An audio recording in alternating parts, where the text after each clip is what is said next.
பசுமை நிறைந்த அந்த காட்டில் ஒரு சிங்கம் ராஜாவாக ஆட்சி செய்தது. அவன் கர்ஜனை கேட்டால் காற்றும் கூட நின்றது.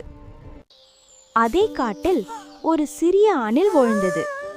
அதன் நண்பன் பயந்த முயல். உடல் சிறியது, ஆனால் மனம் தீப்புரி. ஒரு நாள் பசி கொண்ட சிங்கம் கோபத்தில் கர்ஜித்தது. இன்று யாரோ என் இரை என்று முழங்கியது. காட்டில் பயம் இருளாக பரவியது. அப்போது ஒரு நரி சதி யோசனை செய்தது. புத்தி இருந்தால் வலிமையை வெல்லலாம் என்ற நம்பிக்கை அணிலின் கண்களில் ஒளிர்ந்தது. பயம் நடுவில் அணில் கண்களை மூடி பிரார்த்தித்தது. வானம் திடீரென பொன்னொளியில் பிரகாசித்தது. தைரியமுள்ளவனை நான் காப்பேன் என்ற தெய்வ குரல் ஒலித்தது. அணில் சிங்கத்தை ஒரு பழைய கிணற்றருகே அழைத்துச் சென்றது.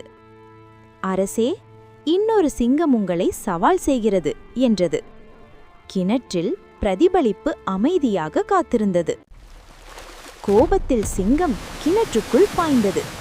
அது பார்த்தது எதிரி அல்ல, தன் நிழல். அந்த நொடியில் அகம்பாவம் தோற்றது. காட்டில் அமைதி மீண்டும் பிறந்தது. சிறிய அணில் அனைவரின் வீரனானது. உடல் சிறியதென்றாலும் தைரியம் இருந்தால் உலகமே ஜெயம். அகம்பாவம் அழிவை தரும். புத்தி மற்றும் தைரியம் வெற்றியை தரும்.